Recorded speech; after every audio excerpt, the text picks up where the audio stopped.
Hey there, I'm Kayleen Glore. I'm a veterinarian and I'm one of the owners of Clarendon Animal Care in Arlington, Virginia. I'm going to talk to you guys today about allergies and the itchy dog. So, broadly, what are allergies? Well, allergies are your body's immune response to things that are normally in the environment, but it's not a normal immune response. What happens is your body sees something that isn't a real pathogen, it's just kind of there. Take pollen, for example. Sees that pollen, it looks at it and goes, "Ooh, this might be a really nasty thing," and so creates this giant inflammatory response. And that inflammatory response leads to what we see as allergies. So we have three main categories of things that our itchy dog tends to react to when we're talking about skin allergies. The first one are going to be ectoparasites, fleas, mites, things that are biting their skin and they're having a significant reaction to the proteins that are present in that parasite's saliva. Food. So we have some dogs, and this is actually not as common as a lot of people sometimes would like it to be because we have a lot of control over the food. We have a lot more control over sort of what these dogs are exposed to. But with food, you can have abnormal responses to proteins that are present in the skin, and they can manifest proteins that are present in the GI tract, and they can manifest by allergies and inflammatory response in the skin. But thirdly, and probably the most important one and the most frustrating one and the most common reason for allergies in dogs, especially here in the mid-Atlantic region, are going to be your environmental allergies.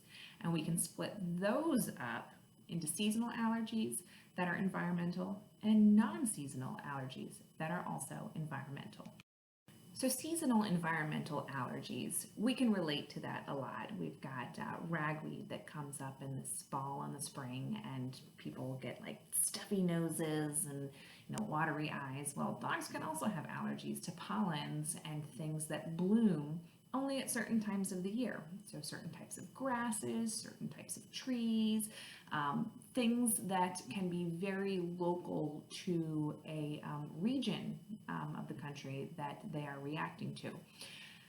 And that's what a lot of people relate to and think about with environmental allergies. But you can also have environmental allergies to things that are there all the time. So actually some of the more common environmental allergies that we see in dogs are to this second category. So to things like dust mites and storage mites.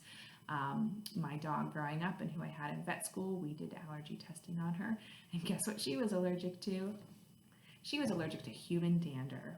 And actually recently I had a dog that was tested for environmental allergies and came up strongly positive to being allergic to cats. It can happen. So why did I say that environmental allergies, while being probably the most important thing that we see related to the itchy dog, but also the most frustrating? Well, that's because allergies, we really don't cure them. Sometimes we can augment the immune system and sort of trick that response into not happening with immunotherapy.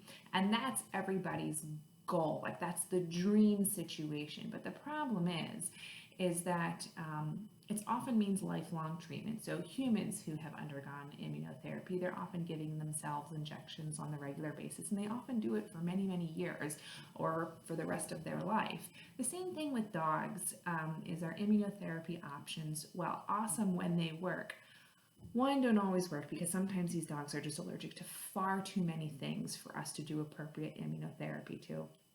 And two, they need to be kept up. Three, they sometimes take a little bit. So sometimes it can take months after starting immunotherapy. Now, that's not to say that we shouldn't find out what a dog is allergic to. That's always important because there might be some strategies that we can implement to avoid the things that they're allergic to.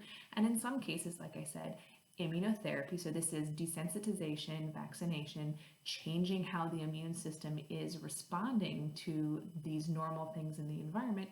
That is the gold standard, the ideal scenario, but it's not often realistic or practical. So what we're left with is management of allergies. It's a chronic problem. Oftentimes we can't get to a point where these dogs are off medications or off sort of continuous bathing or ear cleaning or topical creams and ointments and things like that to try and keep their skin at bay. Similar actually to eczema in people. So what the frustrating part is here is that you can have a dog who we're managing and they're going along and they're doing just fine, but then suddenly things can get so much worse. Well, what's happening there? Secondary skin infections, secondary ear infections. They are really common when we've got the itchy allergic dog. So why is that? When we have a lot of inflammation in the skin, what happens is we got these normal tight junctions between those skin cells. They're being a good barrier to the normal yeast and bacteria that we've got in the skin. They're not going to let them cause a problem. Enter inflammation. Those tight junctions loosen up, and we now create an environment where these opportunistic infections can come in and cause problems. That's right, I said opportunistic. So when we have these dogs with recurrent yeast infections, we get these dogs with recurrent skin infections, the organisms that are causing those infections are almost never primary pathogens. They're not things that are going to get transmitted dog to dog. They are taking advantage of an immune system that has allowed that skin barrier to create an environment where they can take hold and they can thrive. They can replicate, they can cause problems. And then what happens is now we've got an irritated, inflamed skin with a secondary infection. Here comes more inflammation, which causes more itch, more discomfort, more problems. So this is where working with your veterinarian to make sure that you're managing any secondary infections that might be present and having management strategies in place to try and prevent those secondary infections. That is really important in helping keep these itchy dogs more comfortable. So what does that look like? Well, in treating the infections, we have to find out, is it yeast or is it bacteria, and making sure that we're treating appropriately. And oftentimes that can involve the use of systemic antibiotics or antifungals. Bathing, we love bathing.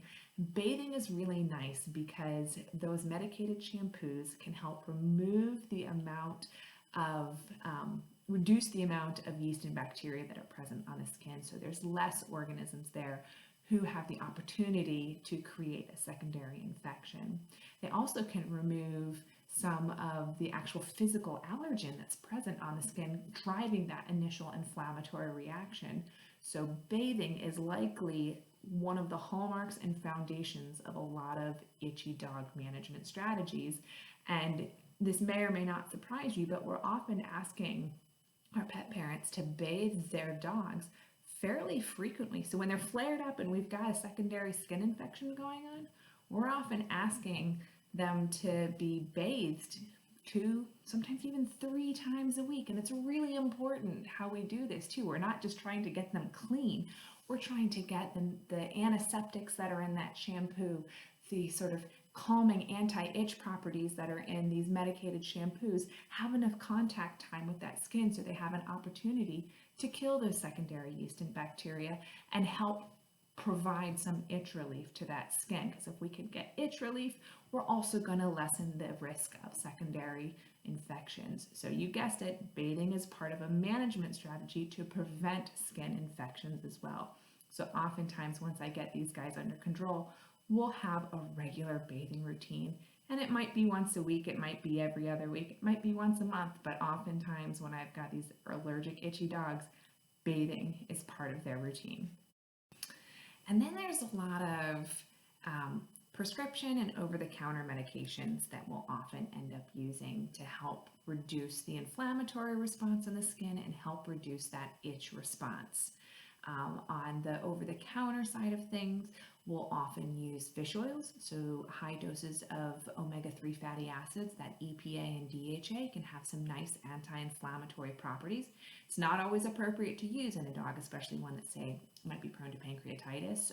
Some dogs with sensitive gastrointestinal tracts, they can't handle the amount of fish oils that we need to help actually have that anti-inflammatory response.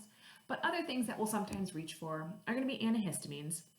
Antihistamines can be helpful in dogs that have mild itch, mild allergies, and that's because as a molecule, histamine is not a big player here in these allergic, itchy dogs. It's a little player, I mean, it's there. So antihistamines help some, but you're not going to take a really itchy dog and give them an antihistamine and expect them to be normal. That's just not how the physiology works in these guys. Benadryl, it's helpful in my hands. I find it makes the dogs sleepier, and so they're not itching as much because they're sleepier, but I don't see a reduction in the inflammation of their skin with something like that.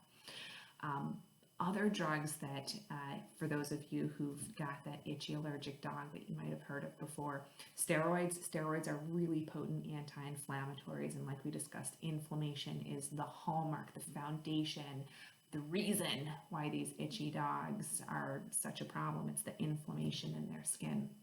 And steroids are great, but they do come with a lot of side effects. There are some newer drugs out there that target specific molecules that sort of trigger that itch response. They're called interleukins. And what interleukins are there different types of molecules that signal one cell to the other and tell them to produce molecules and sort of trigger that inflammatory response. So Apoquel is a drug that helps block certain specific interleukin molecules that can help reduce that itch response. It's nice because it has a lot fewer side effects than steroids do. It's definitely something that you should have a conversation with your veterinarian about because it's also not right for every dog.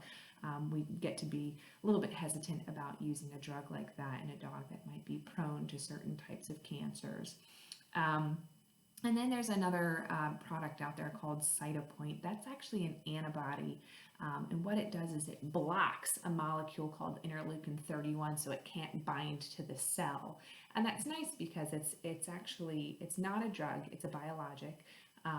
There's no real metabolism that happens. It doesn't enter the cell. It works extracellularly within the body and blocks that molecule from hitting that cell and causing those downstream effects.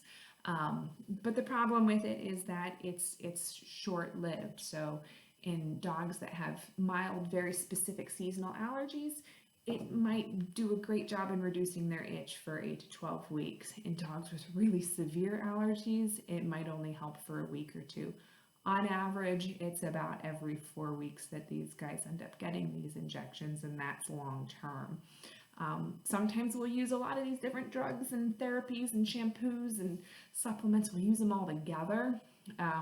Like with a lot of chronic disease management, we find that sort of assessing my patient, addressing any secondary problems that need to happen, and sort of picking and choosing from all the different management strategies that work best for an individual. And it might not be the same for this dog as for this dog as for this dog, because they might all respond to some of these treatments just a little bit differently. So it's important to sort of look at different management strategies, because if we use a little bit of different strategies, oftentimes we're reducing the amount of everything to get them controlled. But remember, how your dog reacts and how they respond to treatment might be different than how your neighbor's dog reacts and responds to treatment. And so it's really important to talk to your veterinarian. Okay, so let's recap. Allergies. What are they? Well, they're an abnormal immune response to normal things in the environment. How do they create that itchy dog? Well, spewing lots of inflammation in the skin. What are some of the problems with that inflammation? Well, it's itchy and uncomfortable, but also we get these secondary skin, secondary ear infections, which can make things a whole lot worse. So best strategies, management strategies, chronic management strategies. We talked about bathing, we talked about fish oils, we talked about antihistamines, we talked about medications that might be available, we talked about immunotherapy. So there's a lot of things out there. A lot of things are going to be helpful for one dog that may not be helpful for another dog. So it's really important to tailor your dog's approach to managing their allergies with your veterinarian, and make sure that, like, if you've got a strategy that you're working with and it's just not working, you got to let them know, because then we can sort of pivot and switch and find something else that's going to work for them. Or if we find something that works really well, yes, let's talk about it. Let's know that this works really well and come up with a plan to have that ready to go anytime that we've got an allergic flare up. So your veterinarian is a really important teammate in managing your dog's allergies. They're really important in helping, making sure that we're addressing, assessing, finding secondary skin infections and treating them appropriately. And they're really important in sort of coming up with a multimodal strategy to help chronically manage your dog's itchy allergies. All right, have a good one.